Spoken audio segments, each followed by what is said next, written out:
Hello everyone, स्वागत है आप सभी का शिक्षा पाठ में की के हमारे सेशन में, जहाँ हम देखेंगे राजस्थान करंट अफेयर जो सूरज सी बुलेटिन न्यूज़पेपर पर आधारित होता है। मुख्य रूप से हम यहाँ सूरज सी बुलेटिन न्यूज़पेपर का सार देखेंगे। आज है सोमवार 6 जुलाई 2026, आषाढ़ शुक्ल पक्ष षष्ठी संवत 2083। चलिए स्टार्ट करते हैं हमारा आज का सेशन। फर्स्ट, आज के दिवस विशेष में हम देखेंगे विश्व जूनोसिस दिवस। जूनोसिस क्या है? जूनोटिक बीमारियाँ वे संक्रामक बीमारियाँ होती हैं जो जानवरों से इंसानों में फैलती हैं, उन्हें जूनोटिक बीमारियाँ कहते हैं। इसकी हिस्ट्री हम देखें तो इस दिन की शुरुआत 6 जुलाई 1885 1885 को प्रसिद्ध फ्रांसीसी वैज्ञानिक लुई पास्चर ने रेबीज के खिलाफ एक सफल टीका वैक्सीन लगाया था। एक लड़के को पागल कुत्ते ने काट लिया था। लुई पास्चर ने इस टीके से उसकी जान बचाई। यह चिकित्सा जगत में मील का पत्थर था, इसलिए इस दिन को याद रखने और लोगों को जागरूक करने के लिए हर साल 6 जुलाई को विश्व जूनोसिस दिवस मनाया जाता है। इसका मुख्य उद्देश्य लोगों को समझाना है कि वे अपने पालतू और जंगली जानवरों के संपर्क में आते समय खुद को बीमारियों से कैसे बचाएं। समय पर टीकाकरण, वैक्सीनेशन और साफ सफाई का ध्यान रखना इसकी सबसे बड़ी पूंजी है। नेक्स्ट हम देखेंगे विश्व ग्रामीण विकास दिवस, वर्ल्ड रूरल डेवलपमेंट डे आज मनाया जाता है। यह दिन ग्रामीण क्षेत्रों में स्थिति सुधारने, वहाँ बुनियादी सुविधाओं को मजबूत करने और के लिए मनाए जाते हैं। गाँवों में अच्छी शिक्षा, स्वास्थ्य, आधुनिक कृषि, एग्रीकल्चर के साधन, रोजगार के अवसर पैदा करना ताकि गाँवों और शहरों के बीच का अंतर कम हो सके। संयुक्त राष्ट्र, यूनाइटेड नेशंस और वैश्विक संगठनों द्वारा ग्रामीण अर्थव्यवस्था को मजबूत करने, गरीबी मिटाने के संकल्प के तहत इस दिन को पहचान मिली। नेक्स्ट हम देखेंगे श्यामा प्रसाद मुखर्जी की जयंती। डॉक्टर श्यामा प्रसाद मुखर्जी का बर्थ एनिवर्सरी। भारत में हर साल 6 जुलाई को देश के महान राष्ट्रवादी नेता, शिक्षाविद, राजनीतिज्ञ श्यामा प्रसाद मुखर्जी की जयंती मनाई जाती है। हिस्ट्री हम उनकी देखें तो उनका जन्म 6 जुलाई 1901 को कोलकाता में हुआ था। तब पिता सर आशुतोष मुखर्जी एक बहुत बड़े शिक्षाविद थे। कम उम्र में ही बड़ी उपलब्धि। डॉक्टर श्यामा प्रसाद मुखर्जी बेहद बुद्धिमान थे। मात्र 33 की आयु में वे कलकत्ता विश्वविद्यालय के सबसे कम उम्र के उप कुलपति, वाइस चांसलर बने थे। स्वतंत्र भारत में भूमिका। आज़ादी के समय वे देश के पहले उद्योग व आपूर्ति मंत्री, ministry for industry and supply बने थे। उन्होंने आधुनिक औद्योगिक भारत की नींव रखने में बड़ी भूमिका निभाई, जैसे सिंदरी फर्टिलाइजर प्लांट और दामोदर घाटी निगम की शुरुआत उनके समय ही हुई थी। भारतीय जनसंघ की स्थापना। विचारों के मतभेद के कारण उन्होंने कैबिनेट से इस्तीफा दे दिया और साल 1951 में भारतीय जनसंघ की स्थापना की, जो आगे चलकर भारतीय जनता पार्टी के रूप में विकसित हुई। 1951 में एक देश में 2 विधान, 2 प्रधान और 2 निशान नहीं चलेंगे के नारे के साथ वे अखंडता, एकता के लिए हमेशा अड़ग रहे। आज के दिन भारत के प्रधानमंत्री व अन्य बड़े नेता उन्हें देश के इस निस्वार्थ सेवा के लिए याद करते और श्रद्धांजलि देते हैं। नेक्स्ट हम देखेंगे सहकारिता में राजस्थान का शानदार प्रदर्शन। सहकारिता मंत्रालय द्वारा 5वां स्थापना दिवस समारोह मनाया गया। नई दिल्ली के भारत मंडपम में 6 जुलाई को आयोजित किया जाएगा 5वां स्थापना दिवस समारोह। केंद्रीय गृह एवं सहकारिता मंत्री आज 6 जुलाई को ये कार्यक्रम का आयोजन किया जा रहा है। केंद्रीय गृह सहकारिता मंत्री अमित शाह इस समारोह के मुख्य अतिथि होंगे। राजस्थान की सहभागिता देखें तो मुख्यमंत्री भजनलाल शर्मा इस राष्ट्रीय समारोह में शिरकत करेंगे, जहां राजस्थान के सहकारिता मॉडल के नवाचारों, सुधारों व ऐतिहासिक उपलब्धियों की गूंज पूरे देश में सुनाई देगी। नेक्स्ट हम देखेंगे सहकारिता पर मुख्यमंत्री जी के विचार। मुख्यमंत्री भजनलाल शर्मा ने रविवार को अपने निवास स्थान पर आयोजित बैठक में निम्नलिखित महत्वपूर्ण बातें और साझा की, जिसमें समृद्धि का माध्यम सहकारिता ग्रामीण समृद्धि और रोजगार सृजन का एक प्रभावी माध्यम है, जिससे किसानों, पशुपालकों, युवाओं और ग्रामीण परिवारों के लिए नए अवसर पैदा होते हैं। गांव की अर्थव्यवस्था मजबूत होती है। राजस्थान सहकारिता के क्षेत्र में देश का अग्रणी राज्य के रूप में उभर रहा है। राज्य का सरकार प्रधानमंत्री नरेंद्र मोदी के सहकार से समृद्धि के विजन को धरातल पर उतारने के लिए सरकारी संस्थाओं के साथ निरंतर मजबूत कर रही है। सहकारिता विभाग द्वारा निर्मित गोदामों की उचित व अधिकतम उपयोग सुनिश्चित किया जाए। सहकारिता के दायरे को बढ़ाते हुए नवाचारों, इनोवेशंस को बढ़ावा दिया जाए। प्रदेश में सहकारी मॉडल आधारित भारत टैक्सी की पहल को बढ़ावा देने और प्रधानमंत्री भारतीय जन औषधि केंद्रों को प्रोत्साहित करने के निर्देश दिए गए। नेक्स्ट हम देखेंगे सहकार परिवार विस्तार और प्रमुख योजनाएं। नए सदस्य सहकार सदस्यता अभियान के तहत पूरे राजस्थान में 8.90 लाख सदस्यों को सहकारिता से जोड़ा गया। राज्य में किसान सम्मान निधि, गोपाल क्रेडिट कार्ड योजना और रिलीफ फंड स्कीम का प्रभावी क्रियान्वयन किया जा रहा है। ऋण वसूली और भुगतान। वर्ष 2025-26 में सहकारी बैंकों व पैक्स द्वारा वितरित फसली ऋणों का 97.48% वसूली की जा चुकी है। राजफेड द्वारा समर्थन मूल्य खरीद में प्रभावी भुगतान प्रणाली लागू कर किसानों के भुगतान की अवधि को 15 दिनों से घटाकर मात्र 4-5 दिन कर दिया गया है। नेक्स्ट हम देखेंगे डिजिटल व भंडारण में राजस्थान नंबर 1। विश्व की सबसे बड़ी अन्न भंडारण योजना के तहत राजस्थान में 200 गोदाम स्वीकृत किए गए, जिनमें से 120 का निर्माण कार्य पूरा हो चुका है। इस योजना के क्रियान्वयन में राजस्थान पूरे देश में प्रथम स्थान पर है। विश्व में अन्न भंडारण योजना में डिजिटलीकरण में अग्रणी राजस्थान ने सहकारी संस्थाओं के डिजिटलीकरण में राष्ट्रीय स्तर पर अग्रणी स्थान प्राप्त किया, जिसके अंतर्गत निम्नलिखित कार्य शामिल है, जिनमें प्राथमिक कृषि ऋण समितियों को भारतीय बीज सहकारी समिति की सदस्यता दिलाना, नई बहुउद्देशीय सहकारी समितियों का गठन, ई पैक्स का कंप्यूटरीकरण, 10 करोड़ से अधिक ERP ट्रांजेक्शन के माध्यम से सहकारिता का डिजिटल सुदृढ़ीकरण किया गया। जोधपुर आगमन मुख्यमंत्री भजनलाल शर्मा HPCL राजस्थान रिफाइनरी के उद्घाटन कार्यक्रम के बाद जोधपुर पहुंचे। उन्होंने जोधपुर के भाटी चौराहे पर स्थित भाटी टी स्टॉल पर जाकर आम जनता के साथ चाय पी। आम जन से आत्मीय संवाद, नागरिकों से जुड़ाव। मुख्यमंत्री ने स्थानीय नागरिकों से बहुत ही आत्मीय संवाद किया। मौजूद बच्चों को दुलार भी किया। उत्साह का माहौल। मुख्यमंत्री के इतने सहज रूप से अपने बीच बैठकर चाय पीते देखकर स्थानीय लोगों में भारी उत्साह नजर आया। तस्वीरें और दैनिक चर्चा। उन्होंने अपनत्व के साथ लोगों के साथ अभिवादन किया, उनके साथ तस्वीरें फोटोज खिंचवाई और लोगों को उनके दैनिक जीवन पर स्थानीय व्यवस्था को लेकर बातचीत की। डिजिटल लेन देन का बड़ा संदेश। UPI भुगतान। चाय पीने के बाद मुख्यमंत्री जी ने कैश देने के बजाय UPI के माध्यम से डिजिटल भुगतान किया। इस डिजिटल पेमेंट के जरिए उन्होंने आम जनता को डिजिटल लेन देन को बढ़ावा देने का सकारात्मक संदेश दिया। उपस्थित व्यक्तित्व में हम देखें तो जोगाराम पटेल संसदीय कार्य मंत्री, बाबू सिंह राठौड़ विधायक, अतुल बंसाली जो स्थानीय विधायक है वो उपस्थित वहाँ थे। आप इस पिक्चर में देख सकते हैं स्थानीय लोगों से उन्होंने बातचीत की, आम लोगों के बीच में उन्होंने बैठकर चाय पी। प्रदेश भर में जिला स्तरीय रोजगार उत्सव, भर्ती परीक्षा। हम देखें तो जिला स्तरीय रोजगार उत्सव मुख्य बातें।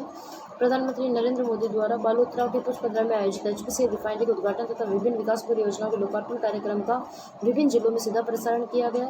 54,000 युवाओं को सरकारी सेवाओं के लिए नियुक्ति पत्र प्रदान किए गए पूरे राजस्थान में। नेक्स्ट हम देखेंगे कम्युनिटी इन्वेस्टमेंट फंड, महिलाओं को आजीविका व आर्थिक संबल।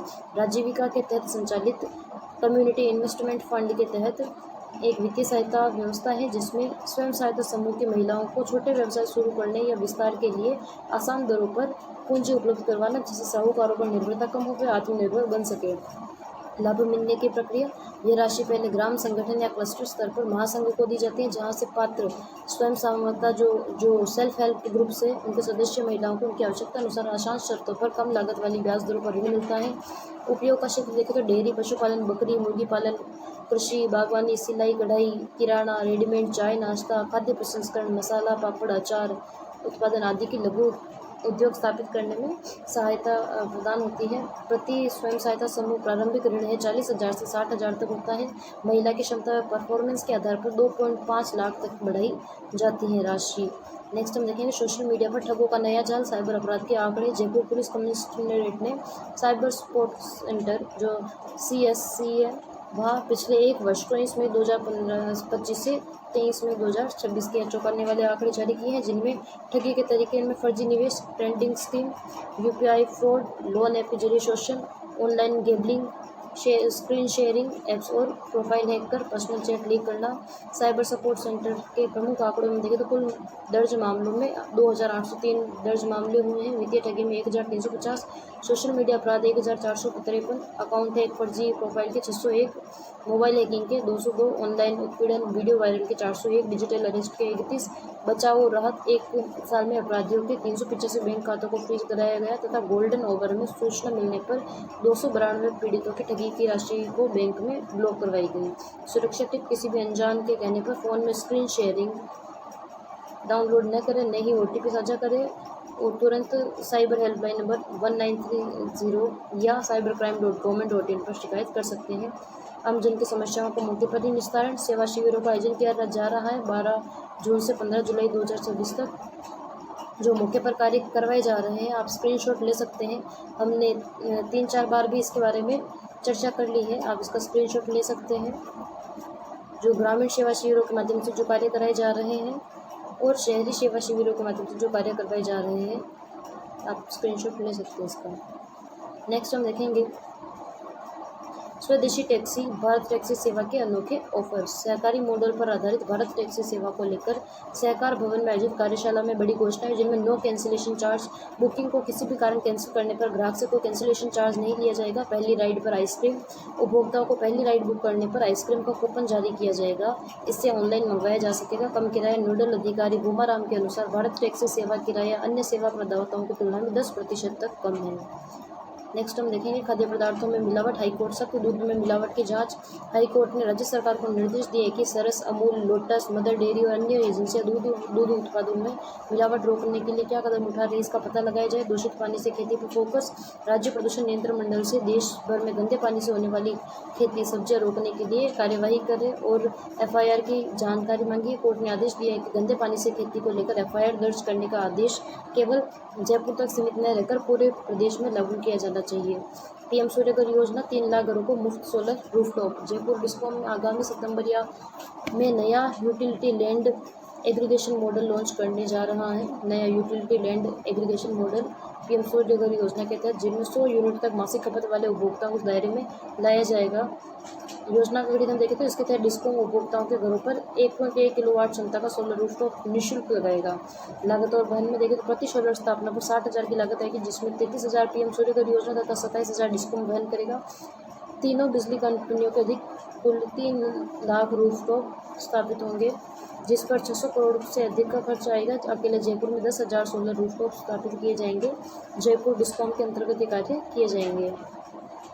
नेक्स्ट आप देख सकते हैं प्रधानमंत्री नरेंद्र मोदी जी द्वारा राजस्थान को दी गई 1.5 लाख करोड़ रुपए की अधिक अभूतपूर्व सौगात 79,000 करोड़ की रिफाइनरी, 13,000 करोड़ से अधिक का मेट्रो फेज 2, जोधपुर एयरपोर्ट पर टर्मिनल भवन का उद्घाटन, यमुना जल परियोजना के लिए MOA, ऊर्जा सड़क रेलवे विकास परियोजनाएं 7 कार्य 13,443 करोड़ रुपए हुए हैं। इनके लिए 53,977 युवाओं को सरकारी नौकरी का नियुक्ति पत्र दिया गया, जिनमें हम विभिन्न डिस्ट्रिक्ट के विभिन्न विद्यार्थियों जो युवाओं के जिनको नियुक्ति पत्र सौंपा गया उनकी संख्या देख सकते हैं। आप देख सकते हैं उनकी संख्या जो 53,977 युवा थे वो कहाँ कहाँ से संबंधित थे।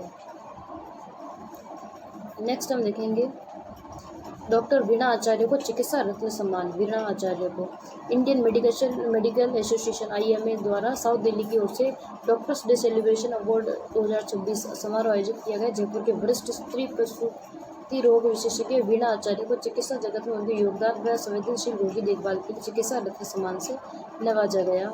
राज्य स्तरीय सब जूनियर तैराकी प्रतियोगिता उदयपुर।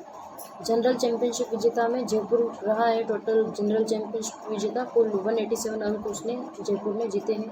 व्यक्तिगत चैंपियनशिप में बालक ग्रुप में प्रतीक कुरिया जयपुर से संबंधित है। बालक ग्रुप 4th में अमन सामोता 23 अंक के साथ, बालिका ग्रुप 3rd में अंशिका धाकड़ 25 अंक के साथ, बालिका ग्रुप 4th में यशस्वी तिवारी 19 अंक के साथ जो जयपुर के हैं वो ओवरऑल चैंपियन रहे थे। नेक्स्ट हम देखेंगे 21वीं राष्ट्रीय आइस स्केटिंग चैंपियनशिप 2026 देहरादून में जिसका आयोजन हुआ है।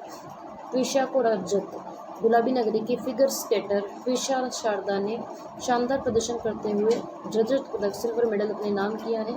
एशियन ट्रॉफी के लिए चयन राजस्थान की आरित्रा कुमार, श्रेष्ठ खंडेलवाल, रिद्धि भट्ट और श्रेषा का चयन प्रतिष्ठित Asian open short track speed skating trophy के लिए हुआ है। नेक्स्ट हम देखेंगे 55 रिफाइनरी 53 लाख लोगों बने साक्षी। HPCL और बालोतरा में आयोजित HPCL रिफाइनरी के उद्घाटन के लिए 1,05,000 करोड़ रुपए की विकास परियोजना के लोकार्पण कार्यक्रम में नया रिकॉर्ड बनाया गया, जिनमें मुख्यमंत्री वजुला शर्मा के निर्देशों पर प्रदेश की 12,000 से अधिक ग्राम पंचायतों, पंचायत समितियों और शहरी निकायों में लाइव प्रसारण किया गया, जिससे 53 लाख से अधिक लोग वर्चुअली माध्यम से ऐतिहासिक पल के साक्षी बने।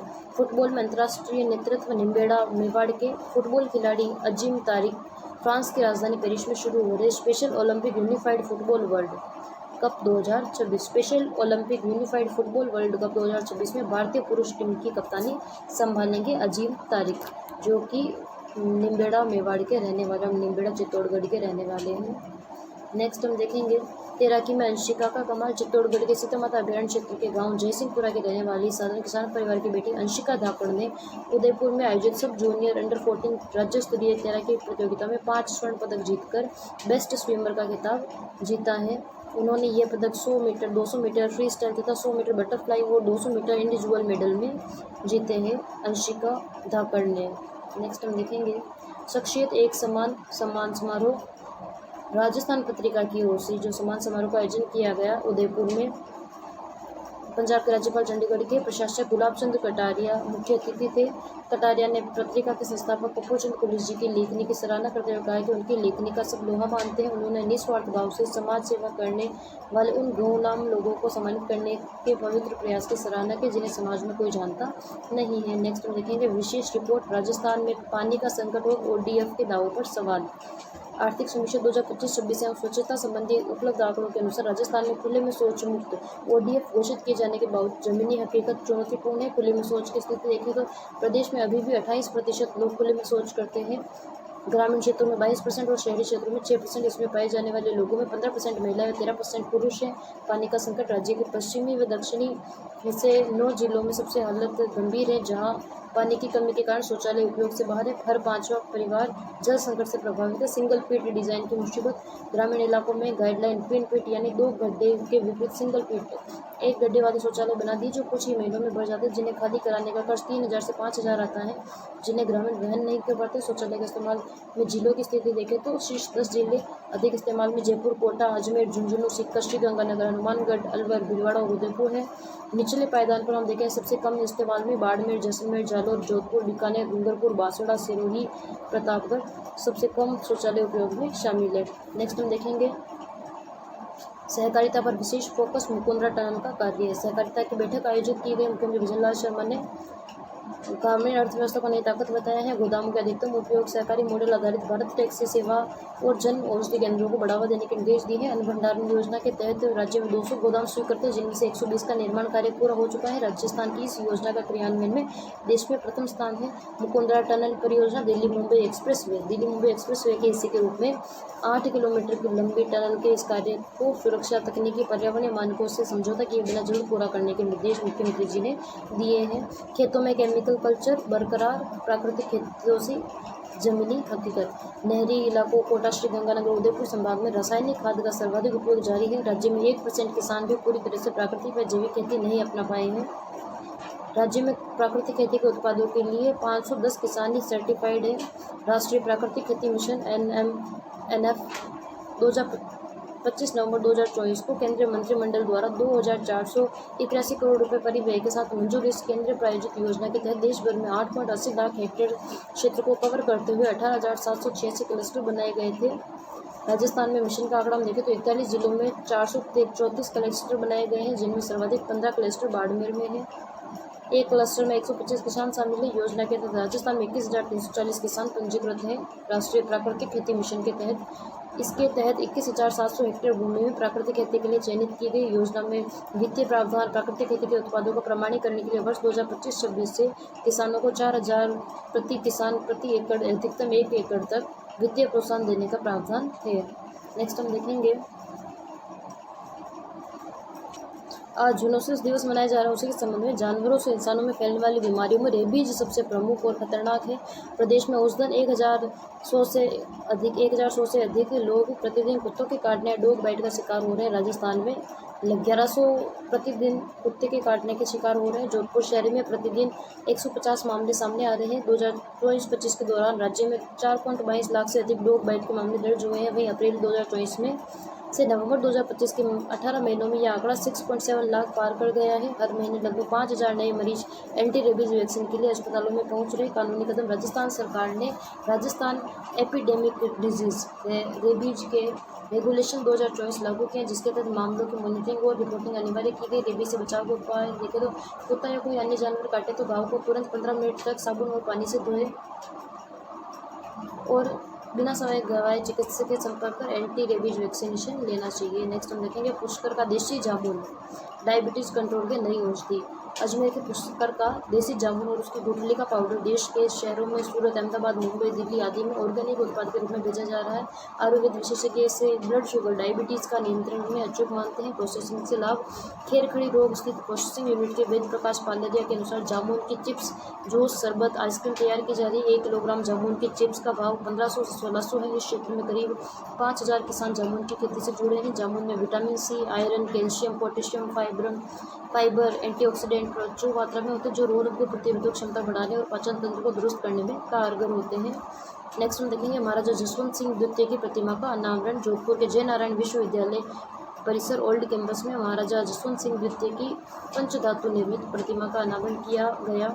सिक्किम के राज्यपाल ओम प्रकाश माथुर अतिथि थे, जबकि केंद्रीय संस्कृति पर्यटन मंत्री गजेंद्र सिंह शेखावत ने कार्यक्रम की अध्यक्षता की। महाराजा जसवंत सिंह द्वितीय ने के संरक्षण में 1893 में स्थापित जसवंत कॉलेज मारवाड़ में उच्च शिक्षा की शुरुआत की थी, जो आगे चलकर जयनारायण व्यास विश्वविद्यालय के रूप में विकसित हुआ। नेक्स्ट हम देखेंगे मथानिया के सीए विनोद राठी बने बहरीन आईसीएआई चैप्टर के चेयरपर्सन। प्रतिष्ठित संस्था ICAI institute of chartered accountant of India Bahrain chapter के वर्ष 2026-27 के 11 सदस्यीय कार्यकारिणी में राजस्थान मूल के 7 चार्टर्ड अकाउंटेंट निर्वाचित हुए हैं, जिनमें जोधपुर के मथानिया निवासी सीए विनोद राठी को बहरीन चैप्टर का नया चेयरपर्सन नियुक्त किया है। नेक्स्ट हम देखेंगे एनएसओ रिपोर्ट। सालाना औसत वेतन में जयपुर देश में नंबर 1। सांख्यिकी कार्यालय, राष्ट्रीय सांख्यिकी कार्यालय एनएसओ ने 10 लाख से अधिक आबादी वाले 46 शहरों में व्यापारिक औद्योगिक प्रतिष्ठानों को लेकर बिग डेटा स्टोरी रिपोर्ट जारी की है, जिनमें प्रति कर्मचारी सालाना औसत वेतन में रैंक 1 है जयपुर की। इस सूची में जयपुर को 2,32,597 के साथ देश भर में पहले स्थान पर है, जिसने दिल्ली, मुंबई, बेंगलुरु जैसे महानगरों को पीछे छोड़ दिया है। जोधपुर 16वीं रैंक रही है 1,60,110 और कोटा 35वीं रैंक पर है 1,01,804 के साथ। कुल व्यावसायिक प्रतिष्ठान की संख्या में कोलकाता पहले स्थान पर, राजस्थान में जयपुर 6ठे स्थान पर है और कोटा 37वें स्थान पर है। कुल व्यावसायिक प्रतिष्ठान संख्या में महिला स्वामित्व वाले प्रतिष्ठान में देश भर में सूरत पहले स्थान पर है, राजस्थान में जोधपुर 22वें स्थान पर है, जयपुर 26वें स्थान पर और महिला कर्मियों की हिस्सेदारी में ग्रेटर विशाखापट्टनम पहले स्थान पर, जबकि जयपुर 24वें स्थान पर है। हायर कर्मचारियों की हिस्सेदारी में पिंपरी चिंचवड़ प्रथम स्थान पर है, जबकि जयपुर 19वें स्थान पर है। रिपोर्ट के अनुसार कोटा अधिकांश आर्थिक क्षेत्रों में राजस्थान के अंतिम स्थान पर रहा है और जयपुर मोस्टली हर जगह पे राजस्थान में अव्वल रहा है। व्यक्तिगत पालन पोषण देखभाल योजना, अनाथ बच्चों को मिला घर। राजस्थान सरकार ने अनाथ बच्चों के परवरिश के लिए 2014 में इस योजना की शुरुआत की थी। इस योजना के तहत 70 अनाथ बच्चों को अलग अलग परिवार में फोस्टर पेरेंट्स के साथ मिला है, जिससे वे डिप्रेशन, एंजाइटी से दूर होकर स्पोर्ट्स, संगीत और शैक्षणिक ओलंपियाड में प्रदर्शन कर रहे हैं। उदयपुर जिला इस योजना के क्रियान्वयन में प्रदेश भर में शीर्ष पर है।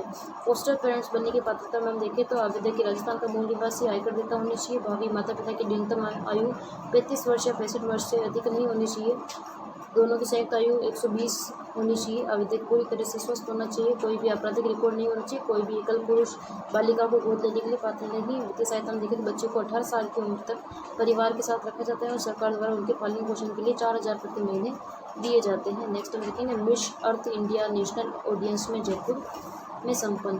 Beauty pageant Miss Earth India 2026, miss divine beauty 2026 के नेशनल ऑडिशंस का आयोजन जयपुर में अजमेर रोड स्थित डी सूरा क्लब एलिट प्रोफेशन हाउस में साझेदारी से किया गया। मिस अर्थ इंडिया 2000 का ये 26वां सीजन है। ऑडिशन से चुनी गई टॉप फाइनलिस्ट के बीच 5 सितंबर को जयपुर में ही ग्रैंड फिनाले का आयोजन होगा। जूरी मेंबर्स में देखें तो प्रतिभागियों के व्यक्तित्व का मूल्यांकन Miss Earth India 2023 prion Sen तथा साकेत मिश्रा व आदित्य कश्यप ने किया। नेक्स्ट हम देखेंगे उदयपुर बच्चों को भारी माँ की सवारी। जो पिक्चर है आप देख सकते हैं, रामसर जो बर्ड विलेज है मेनार तालाब पर, मेनार तालाब की है, जहां वाइल्ड लाइफ फोटोग्राफर द्वारा कस्टर्ड ग्रेब की अटकेलिया के अद्भुत क्षण को कैमरे में कैद किया, जिसमें माँ की पीठ पर सवार नन्हे बच्चे पंखों में सुरक्षित नजर आ रहे हैं। पिछले कई वर्षों से हिमालय मेहमान पक्षी है, ये हिमालय पक्षी है ग्रेट कस्टर्ड ग्रेब अब मेनार तालाब को स्थायी निवासी बन चुका है, ग्रेट कस्टर्ड ग्रेब। नेक्स्ट हम देखेंगे चांदपोल बाजार स्थित जगन्नाथ मंदिर की अनूठी परंपरा। जयपुर के परकोटे में चांदपोल बाजार नाहरगढ़ रोड के पहले चौराहे पर स्थित लगभग 250 साल पुरानी जगन्नाथ भगवान की अनूठी धार्मिक परंपरा के लिए प्रसिद्ध है। अनवसर काल में भी पुनर्दर्शन पूरी धाम में भगवान जगन्नाथ के स्नान पूर्णिमा के बाद 15 दिनों तक चलने वाले अनासार में, जहाँ मुख्य मंदिरों के पट बंद रहते हैं, वहाँ इस मंदिर में भक्तों का प्रतिदिन दर्शन मिलते हैं। अद्भुत विग्रह रूप। मंदिर के पुजारी के अनुसार यह भगवाननाथ का करीब 2.25 फीट ऊंचा कास्ट लकड़ी का स्थायी विग्रह खड़े रूप में विराजमान है। पौराणिक मान्यताओं के अनुसार पुरी में समुद्र के रौद्र रूपों को देखकर अचंभित हुए भगवान का मुख खुला का खुला रह गया। उसी विग्रह का अद्भुत भाव को दर्शाता है। सिंदूरी श्रृंगार और पीतल की छड़ी। भगवान के मुख पर सिंदूर का लेप किया जाता है और उनके हाथ में पीतल की छड़ी है। 250 साल पुरानी इस मूर्ति का वार्षिक अभिषेक केवल रथ यात्रा महोत्सव के दौरान ही पीतल की परात में विराजमान कर विशेष रूप से किया जाता है। आषाढ़ शुक्ल द्वितीया को रथ यात्रा महोत्सव मनाया जाएगा। नेक्स्ट हम देखेंगे बौद्धिक दिव्यांग बच्चों के लिए लागू होगा दिशा मॉडल। राजस्थान में पहली बार बौद्धिक विकासात्मक दिव्यांग बच्चों की शिक्षा को प्रभावी बनाने के लिए भारत सरकार द्वारा अनुमोदित दिशा पाठ्यक्रम को लागू किया जा रहा है। राष्ट्रीय मॉडल अपनाने वाला 9वां राज्य होगा। राजस्थान के इस राष्ट्रीय मॉडल को अपनाने वाला देश का 9वां राज्य बनने जा रहा है। इससे पहले महाराष्ट्र, मध्य प्रदेश, गोवा, तेलंगाना, आंध्र प्रदेश, उत्तर प्रदेश, ओडिशा, छत्तीसगढ़ में सफलतापूर्वक लागू हो चुका है। शिक्षकों को ट्रेनिंग। इसके प्रथम चरण की शुरुआत अपेक्स विश्वविद्यालय जयपुर में हुई है। यहाँ 7 से 9 जुलाई तक 23 जिलों के 52 विश्वविद्यालयों के 100 शिक्षकों को विशेष व्यावहारिक प्रशिक्षण दिया जाएगा। सत्र संचालन बौद्धिक दिव्यांग अभिभावक महासंघ परिवार की ओर से आयोजित इस 3 दिवसीय कार्यशाला में निपेड क्षेत्रीय केंद्र नोएडा प्रभारी जयती मित्रा और जय वकील फाउंडेशन मुंबई फैकल्टी के सत्र ले रही है। विशेष प्रशिक्षण के बाद राष्ट्रीय बौद्धिक दिव्यांग जन सशक्तिकरण संस्थान से अनुमोदित विशेष शिक्षण सामग्री वर्कशॉप बच्चों तक सीधे पहुंचाई जाएगी। नेक्स्ट हम देखेंगे चिकित्सा विभाग डायबिटिक रेटिनोपैथी के लिए AI स्क्रीनिंग सॉल्यूशन। चिकित्सा एवं स्वास्थ्य विभाग में आर्टिफिशियल इंटेलिजेंस का प्रभावी उपयोग करते हुए डॉक्टर सुनील सिंह ने डायबिटिक रेटिनोपैथी स्क्रीनिंग सॉल्यूशन विकसित किया है। CM excellence award 2026। इस नवाचार के लिए सुनील सिंह को CM एक्सीलेंस अवार्ड 2026 के तहत सेवा पुस्तिका सर्विस बुक में डोजियर एंट्री का सम्मान मिलेगा और वे ये उपलब्धि हासिल करने वाले पहले डॉक्टर होंगे। तुम ध्यान में रखेंगे CM एक्सीलेंस अवार्ड 2026 पाने वाले पहले डॉक्टर रहेंगे वो सुनील सिंह। नेक्स्ट हम देखेंगे 7 सेंटरों पर स्क्रीनिंग। प्रदेश के 7 केंद्रों जिनमें जालोर, पाली, करौली, देशनोक, झेलम, अजमेर, RNT उदयपुर और MBS कोटा में फंड्स कैमरे AI सॉफ्टवेयर के जरिए जांच शुरू की गई, जहां अब तक 1300 से लोगों की जांच में 218 मरीज पॉजिटिव मिले हैं। फंड्स कैमरा मात्र 1 मिनट में रेटिना की स्क्रीनिंग कर बीमारी की ग्रेडिंग करता है। इसके जरिए glaucoma, retinal vascular disease, optic disc oedema, macular scar सहित 8 प्रकार की आंखों की बीमारी की इलाज संभव है। चिंताजनक आंकड़ों में देखें तो Indian council of medical research के द्वारा नई दिल्ली के द्वारा 2019 की रिपोर्ट के अनुसार देश में डायबिटीज़ के 18% मरीज डायबिटिक रेटिनोपैथी के शिकार हैं। राज्य में प्री डायबिटीज़ के प्रसार 15.2%, राज्य की कुल 5.7% आबादी मधुमेह से प्रभावित है। नेक्स्ट हम देखेंगे परमाणु खनिज की खोज की तैयारी। उदयपुर में 10 वर्ग किलोमीटर का क्षेत्र रिजर्व। राजस्थान के उदयपुर जिले की भिंडर तहसील के निवानिया किकाबास के पास परमाणु खनिजों, यूरेनियम, थोरियम व अन्य महत्वपूर्ण रेडियोधर्मी पदार्थ का बड़ा भंडार मिलने की उम्मीद है। यहाँ कार्बोनेटाइड चट्टानें पाई गई हैं जिनमें इन पदार्थों की उच्च सांद्रता होने की संभावना है। 5 साल के लिए क्षेत्र रिजर्व। राज्य सरकार के खान पेट्रोलियम विभाग ने 10 वर्ग किलोमीटर अर्थात 6250 बीघा से अधिक की भूमि को अगले 5 साल की अवधि के लिए पूरी तरह से रिजर्व कर दिया है। राज्यपाल के आगे से विशिष्ट सचिव निवृत्ता विष्णु ने इसके आधिकारिक आदेश जारी किए हैं। नए आवेदनों पर रोक। इस रिजर्व्ड ब्लॉक टोपोशीट संख्या 45L/2 में किसी भी नए प्राइवेट माइनिंग लीज, खनन पट्टा या क्वारी लाइसेंस के आवेदन पर विचार नहीं होगा। सर्वेक्षण एजेंसी इस पूरे इलाके में केवल परमाणु खनिज अन्वेषण अनुसंधान निर्देशालय AMD की ही विस्तृत सर्वे खोज का काम करेगा। AMD देश भर में 200 जगह पर इस तरह के वर्किंग कार्य कर चुका है। सब जूनियर तैराकी। राजस्थान में राज्य स्तरीय सब जूनियर तैराकी का आयोजन 3 से 5 जुलाई तक महाराणा प्रताप खेल गाँव उदयपुर में किया गया। जयपुर ने 187 अंक हासिल कर ओवरऑल चैंपियन बना है। बेस्ट स्विमर में प्रतीक कुरिया 25 अंक, ग्रुप 3 में यशस्वी तिवारी 19 अंक, ग्रुप 4 में शानदार प्रदर्शन करते हुए बेस्ट स्विमर का खिताब पाया है। सीकर के अमन सामोता ग्रुप 4 में, चित्तौड़गढ़ की अंशिका धाकड़ ग्रुप 3 में भी उत्कृष्ट प्रदर्शन किया है। राजस्थान तैराकी संघ के अध्यक्ष अनिल व्यास के अनुसार इस प्रतियोगिता के आधार पर अगस्त के प्रथम सप्ताह में होने वाली राष्ट्रीय सब जूनियर नेशनल के लिए राजस्थान टीम का चयन किया जाएगा। नेक्स्ट हम देखेंगे भारत अंडर 19 क्रिकेट। राजस्थान के कुशाग्र का धमाका। भारत की under 19 team Sri Lanka under 19 team को रोमांचक मुकाबले में 4 विकेट से हराया है, जिसमें मैच के नायक रहे राजस्थान के कुशाग्र ओझा, जिन्होंने आक्रामक बल्लेबाजी करते हुए 67 गेंदों पर 8 चौके और 5 छक्कों के मदद से 92 रनों में मैच जीता पारी खेली। कप्तान विष्णुवर्धन चौहान ने 31, सागर वेद ने 57 और यशस्वी गोल ने नवा 33 रन बनाए हैं। हम ध्यान में रखेंगे भारत अंडर 19 क्रिकेट प्रतियोगिता में कुशाग्र जो ओझा हैं। सीबीएसई का नया नियम ओरल फर्स्ट अवधारणा स्पीकिंग लिसनिंग के भी नंबर।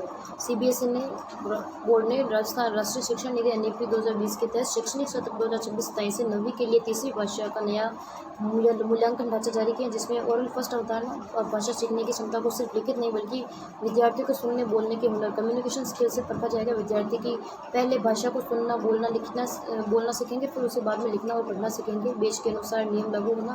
10वीं के विद्यार्थी इन पर यह नियम लागू नहीं होगा। 90 के विद्यार्थी इनका मूल्यांकन केवल स्कूल स्तर पर ही होगा। अगले साल जब ये बैच 10वीं में पहुंचेगा तब तीसरी भाषा की बोर्ड परीक्षा नहीं होगी।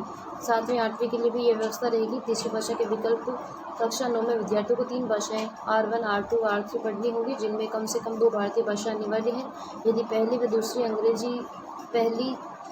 अंग्रेजी व हिंदी है तो तीसरी भाषा के रूप में अन्य भारतीय भाषा जैसे संस्कृत, पंजाबी, उर्दू, तमिल आदि चुननी होगी। नेक्स्ट हम देखेंगे अंकों का नया वर्गीकरण। कुल 100 अंक सुनने बोलने की क्षमता लिसनिंग एंड स्पीकिंग के 40 अंक रहेंगे। एनसीईआरटी शिक्षण संस्थान पर आधारित मूल्यांकन 30 अंक का, रचनात्मक लेखन क्रिएटिव राइटिंग में 15 अंक और प्रोजेक्ट वर्क में 15 अंक दिए जाएंगे।